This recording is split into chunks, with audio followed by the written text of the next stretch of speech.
Reactions have continued to trail the announcement of 134 standing committees by the Speaker of the House of Representatives, Agbese, with some lawmakers kicking against the way the various committees were shared. Deputy spokesperson of the House of Representatives, Phillip Agbese, however, ruled out crisis in the Green Chamber. Agbese, who represents Ado Okpoku, Agbese Federal Constituency in Benue State, says lawmakers are united and are ready to support the Speaker to achieve the legislative agenda of the 10th Assembly. The federal lawmaker also calls on the federal government to tackle security challenges in Benue State. We have in the studio Honorable Phillip Agbese, who is the Deputy Spokesman of the House of Reps. Thank you very much indeed, Phillip, for coming on Newsnight. It's a pleasure. Good. Speak to us about your concerns as a committee on what's going on in Benue State. Well, I want to first of all thank you for having me tonight, and to quickly add that it is a very good opportunity for us to share for the first time the good news coming out of Benue State in the last 10 years. Today we have a governor who seems to be really prepared for the job that he has been assigned to do by the people of Benue State. He has demonstrated that from the inception of his administration. Within 2 months, we have seen a governor who is busy, very busy, working hand in hand with the State House of Assembly, to clear the state of the rubbish that was left behind by the past administration. We have seen the State House of Assembly taking very critical steps in the areas of clearing the state of corruption. That resulted into the recent dismissal of the local government chairmen who were in office and the people who were looting the state. And the recommendations were sent to the governor. We equally saw, a very courageous governor, a man who understood that the mandate was given to him and the interest of the masses should be paramount in his agenda. He has acted swiftly on that report by suspending the 23 local government chairmen and ordered full-scale investigation into that. So for the first time, the people of Benue are happy that truly they now have a governor who is working for the masses. Okay, what about what we hear in the state that certain elements or certain individuals are not happy with the way the committees are shared or the way certain appointments are shared and all that? Well, I'm hearing this for the first time. Oh, really? Yes, because I've interacted with quite a good number of my colleagues in the House, and the majority of people that I've interacted with have shown enthusiasm. People have already started working. Like my committee, we've had a series of meetings. I'm sure your guys in the National Assembly must have briefed you. My chairman, the Right Honorable Rotimi Akin, we have visited the press center and we have interacted with the people. Other committees like the Committee on Sport, they are meeting.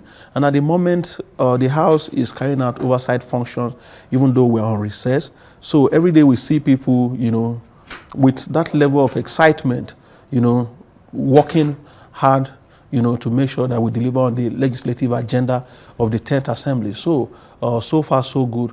I don't think there is any aggrieved person anywhere.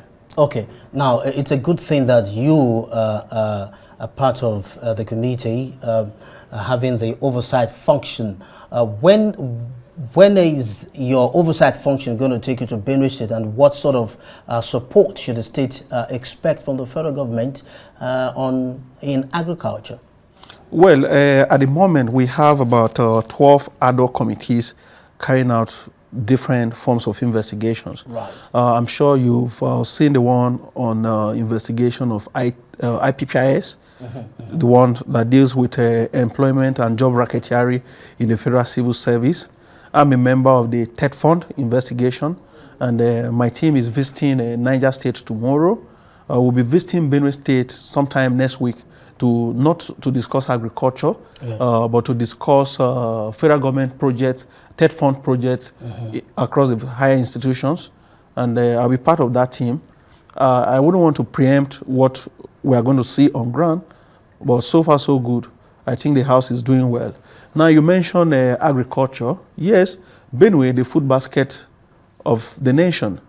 It is quite unfortunate that in recent times, we didn't have food in Benue State. We were relying on neighboring states. But glory to God that today we have a governor, from one of the agrarian communities in Benue State, who truly understands that the mainstay of the economy of Benue State rests on agriculture. And he has started very well by, addressing the population.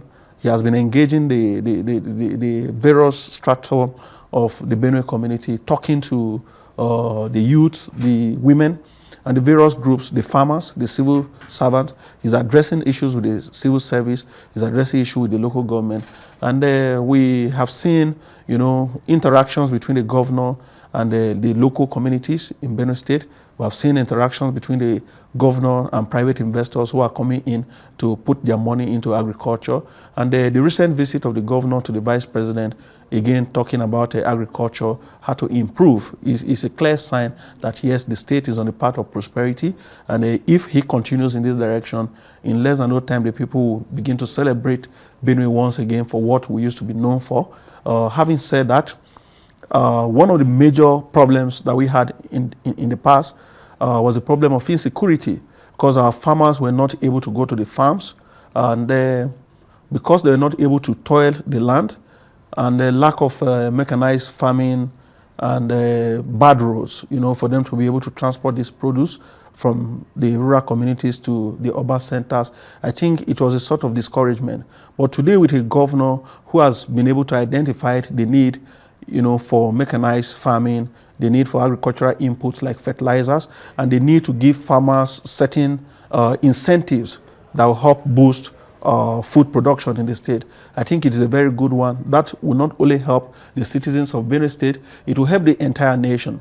And that is why we, at the 10th Assembly, we are here. We have raised issues about food security in the country before. So I believe that the 10th Assembly will be happy, to partner with a governor like that of Benue State that is ready, to do something for the masses. Not just for the masses, because when you address the issue of food insecurity, you are not only helping humanity, but you are also building your economic base.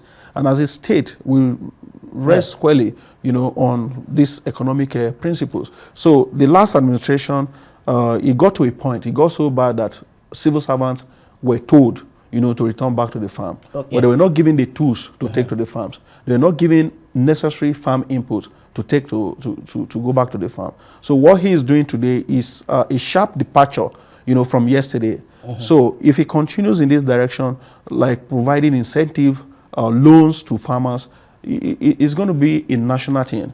Because Nigerians, you witnessed recently when Lagos and Kebbi, the Lake Rice project, Benue State used to be the highest producer of rice, even in the country, cassava and yam, but that's not the case today. So I believe that if Governor Alia continues in this direction, he will only be returning Benue back to where it used to be. Better place. Interesting. You have spoken well, but then let me take you back to a very important factor and matter of urgent concern: multidimensional poverty, food security, healthcare, potable water, sanitation. These are four dimensions of multidimensional poverty.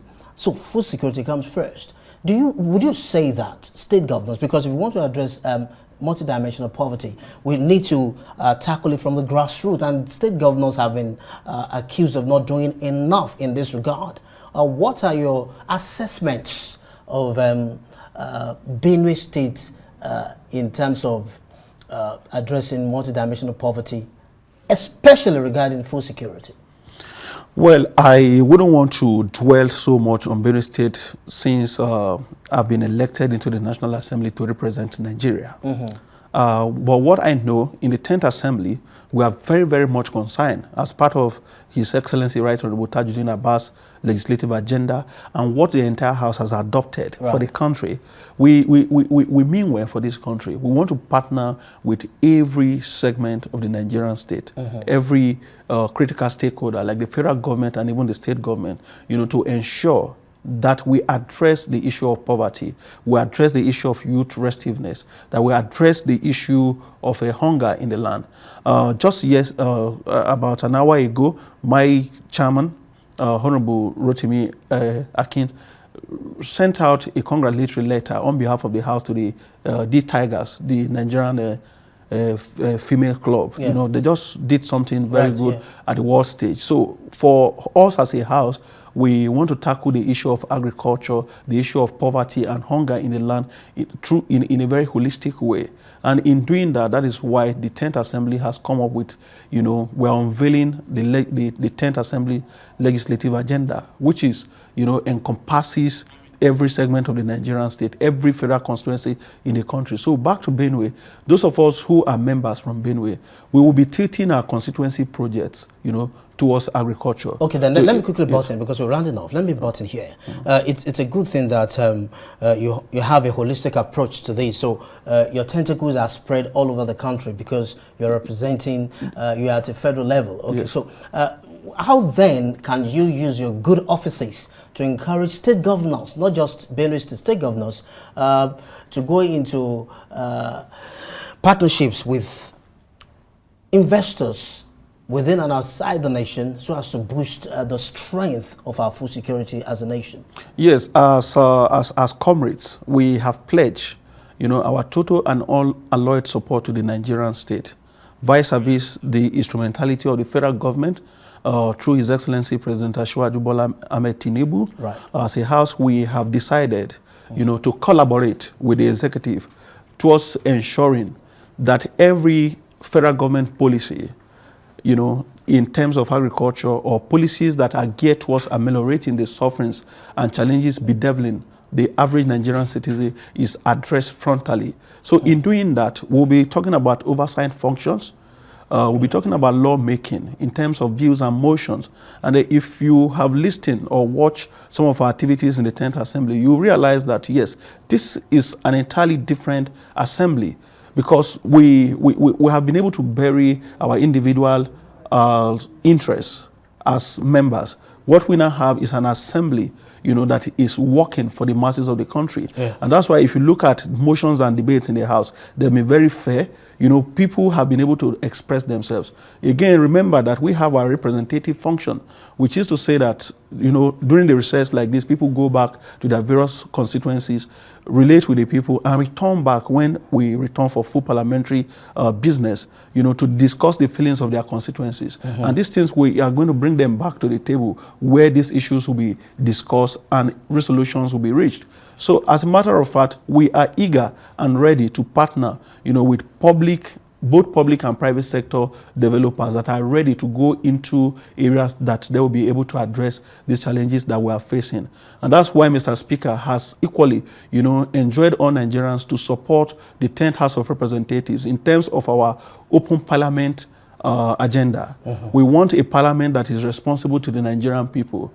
We also want a parliament that collaborates not just with the executive, but even with critical stakeholders. And that's why you saw our intervention during the recent NLC strike, when Mr. Speaker did his best to talk to the Nigerian doctors, you know, who wanted to go on strike, you know. So we are partnering. We see ourselves as a house, you know, that is not only collaborating with the federal government, but one that is partnering with critical stakeholders across every segment of the Nigerian state towards ensuring that we deliver on our campaign promises and the dividends of democracy are delivered to the people that these things are meant for. So we don't intend, you know, to just stop, you know, individually, but to work together as a house. And that is why the legislative agenda of Mr. Speaker, you know, has been well accepted by members. And I believe when we return back from the recess, it is going to be unveiled, you know, in a program where Nigerians will come, they will look at it, and the media will be able to interrogate these things. And that is why in our committee,